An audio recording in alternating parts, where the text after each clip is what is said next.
बिथाङा चिरां जिल्ला बिसानि सासे आफादगिरि दिनै बाहागो लादों आलासि महरै मा मेसेज वेलकाम नोंथांमोननि चेनेलनि सायाव आङो बयखौबो गोजोननाय हामलायहरबाय जाय हक चिरां जिल्ला हिसाबै आङो बे माबाखौ मोजां मोनदों जितु अडिशन लादों दानखोमसि वेब सिरिज बावहाय जोङो जितु फिल्म लाइनावब्ला जोङो अडिशन लानांगौ बे मोनसे सिस्टेम आरोखि अडिशन लानानै जोङो स्किन टेस्ट खालामनाय मानाय बायदिसिना रोखोम मोनसे टेस्ट खालामो आरोखि बावहाय जोङो ओरैनो बेबायदि मोनसे रोंगौथिया बयनावबो दङ बे रोंगौथिखौ जोङो प्रकास खालामनो थाखाय जोङो मोनसे एडभार्टाइजमेन्ट खालामनानै अडिशन लानाय खालामो आरोखि दा चिरां जिल्ला हिसाबै आंखौ बावहाय लेंहरदों बाय आं गोजोननाय मोनदों जाय हक जोंनि चिरां जिल्लायाव अडिशन जादों मोजां जाथों बयबो जोंनि बे सेंग्रा सिख्लाफ्रा एसे दावगाथों लोगोसे गावसिनि जि एकाडेमिक बेजों थांफाबाय थानांगोन आरोखि बुस्थुआ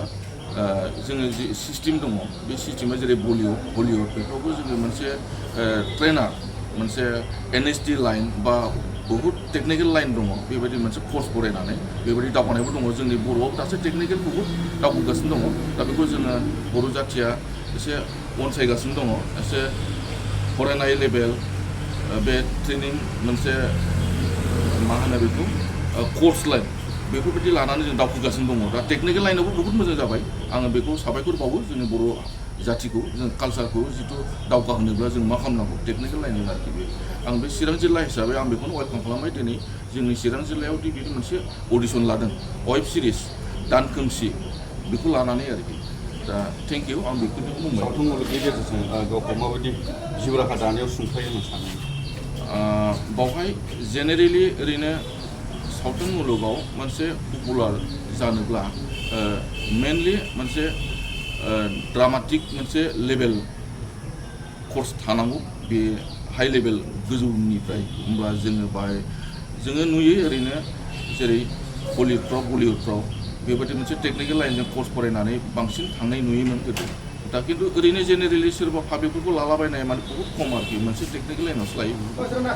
दा बेजोंनो लोब्बा लानानै माखासे जोंनि जे मोननांगौ बेनि एगेन्स्टै नोंनि मोनसे एग्रिमेन्ट सिस्टेमजों बे बुस्थुखौ गावखौनो माबाना लांनो हायो आरोखि जोबोद मोजां मोनदों बेयाव फैनो मोननानै फार्स्ट टाइम फैदों आङो बेयाव फैनो लाइमोनफ्रा दिनै अडिशन होगोन माबायदि बाहागो लानानै माबायदि गावखौ गावनि टेलेन्टखौ देखायजानो लुबैयो मोजांखौनो देखायजानो लुबैदों जाहाथे बयबो मोजां एक्टिं खालामनानै सेलेक्ट जायो गोदान एक्ट्रेस महरै बाहागो लागोन गावखौ माबायदि मोनदों बिराद मोजां मोनदों स्पेसियलि आदा माइकेलखौ थेंक इउ होनो सानो माने आदायासो आंखौ लेंहरदों नालाय बेयावबो बिराद मोजां मोनदों आरो एक्टिं खालामनानै माबायदि रल जागोन आंनिया बेखौथ' आङो मिन्थिथ'वा स्क्रिप्टखौबो आं नायनो मोनाखै लाइमोनफोरखौ मा खावलायो मोजाङै होदो बयबो अडिशनखौहाय आरो जाय जाय नोंथांमोना बेयाव होनो मोनाखैना चिराङाव बाक्सायाव थांनानै 5 तारिखआव हैबानो जाबाय नोंथांमोना अडिशनखौ थेंक इउ चिरांनि लाइमोनफोरखौ लानानै दानखोमसि मोनसे वेब सिरिज मुभि नोंथांमोना बानायनो आखायाव लादों दिनै नैबे चिरांनि काजलगाव अडिशन हाबाफारि लादों मा बुंनो सानो अर्गें मसन पिक्चार जि फिल्म प्रडाक्शन बिथांमोना जोबोद मोजां मोनसे स्टेप लादों आरोना बे स्टेपजों मा जागोन जोंनि जि गामि सिंफोराव टेलेन्टफ्रा थाखोमाना थायो बेनिफ्राय स्कप मोना बिराद स्कप जोंनो बिराद नागिरोमोन मोनसे टाइमाव स्कपखौ बेनिफ्राय नागिर माने मोनामोन आरोना थ' बिथांमोना गावनि जायगायावनो न' खाथियावनो बेफोरबायदि स्कप मोनदों बिथ' जोबोद मोजां मोनसे डिसिसन लानाय जादों थारमाने बेनि थाखायनो माइकेल दा राजा नार्जारि लिंलिङारा बिथां गासैखौबो आङो गोसो गोरबोनिफ्राय साबायखर बावबाय दिनै साबेसे लाइमोनफ्रा नोंथांनि अडिशनाव बाहागो दिनै टटेल 19 जन दङ बे बिराद खम जादों आरोना बिसिनि खम जानाङामोन आरो जुदि सोरबाफोर चिरांनिबाबो क'क्राझारनिबाबो उदालगुरिनिबाबो तामुलपुरनिबाबो दंबावोबा बिथांमोना बाक्सायाव होनो हागोन बाक्सानि बरमायाव जागोन रेजिस्ट्रेसन जागासिनो दं दाबो अर्गें मसन पिक्चार जि मोनसे माबा दङ फेसबुकआव पेज दं बे पेजाव थांबानो फन नाम्बारखौ मोनगोन बिथांमोना स' फन नाम्बारखौ लानानै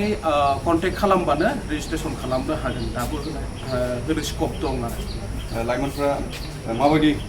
आखुथाय दिन्थिनांगौ होनना सानो जेनेबा बे मुभियाव जाय अडिशन खालामो बे मुभियाथ' हरर नालाय बेनिफ्राय सरि आं माने बे बुस्थुखौ दा खुलासा खालामनो हानाय नङा बुंफ्लांबा दिगदार जागोन उनाव नायबा मिन्थिगोन हा बिराद मोजां आं फरायबाय स्ट'रिखौ स्क्रिप्टखौ ओरैबायदि मोजां ना मानसिफ्रा नायनानै जोबोद मोजां मोनगोन आरो जायफोरा होगोन खस्थ' खालामना फैबानो जाबाय माने बिथांमोना गावनि फिजिकेल इमसनेल डेभेलपमेन्ट एक्सप्रेसन बेनिफ्राय फिजिकेल एपियारेन्स बेफोर गासैखौबो थिग खालामनानै एसे प्रेक्टिस खालामनानै फैबा मोजां गावनिफ्रायबो माबा मोनसे पारफरमेन्स रेडि खालामनानै फैबा दा बाक्सानि लाइमोनफोरखौ मा खावलायो जिहेतु बाक्सायावबो खुंगोन बाक्सानि लाइमोनफोरखौ आं बुंगोन जेसेबां हायो फिजिकेलि फिट थाबाय था दा मानो होनबाथाय फिजिकेला बिराद गोनांथि जागोन बेनि थाखाय बे प्रजेक्टनि थाखाय जेसेबांखि आं नुदों दासिमबो बेनिफ्राय गावबा गावनिफ्राय माबाफोर स्पिचफोर गावबा गावनिफ्राय जिखिनि हायो थारमाने प्रिपारेसनखौ खालामना थाबा मोजां जायो आरो जोङो थारमाने नैबेयाव जास्ट नैबे मोनसे प्रजेक्टनि थाखायल' सिलेक्सन खालामा जाय बिथांमोना सिलेक्सन जायाबो माने लुक्सजोंबो खोथा थायो माखासे लुक्सजोंबो खोथा थायो फिजिकेल एपियारेन्सजों खोथा थायो नैबेयाव सिलेक्सन जायाबाबो बेलेग प्रजेक्टफोरावबाबो मोनगोन थारमाने चान्सखौ इयुनाव दा आंबो इयुनाव सासे डिरेक्टर जानो थांगासिनो आरो बेलेग बेलेग बेबायदि जोंनि थाखायबो खामानियाव फैगोन उनाव बेनिखायनो अडिशनखौ होनांगौ थारमाने मानसिफ्रा अडिशन मोनसे होबाथाय हयथ' 10टा खामानिबो फैनो हायो गेरेन्टि गैया आरो आं खावलायबाय बयखौबो बाक्सा बरमायाव जाबावगोन आरो अडिशन जाय बिथांमोना दासिमबो रेजिस्ट्रेसन खालामाखै एबा मिन्थियाखै दासिमबो बे भिडिअखौ मोननाय लोगो लोगो नोंथांमोना रेजिस्टार खालामबानो जाबाय अब्लानो नोंथांमोना अडिशनखौ होनो हागोन थेंक इउ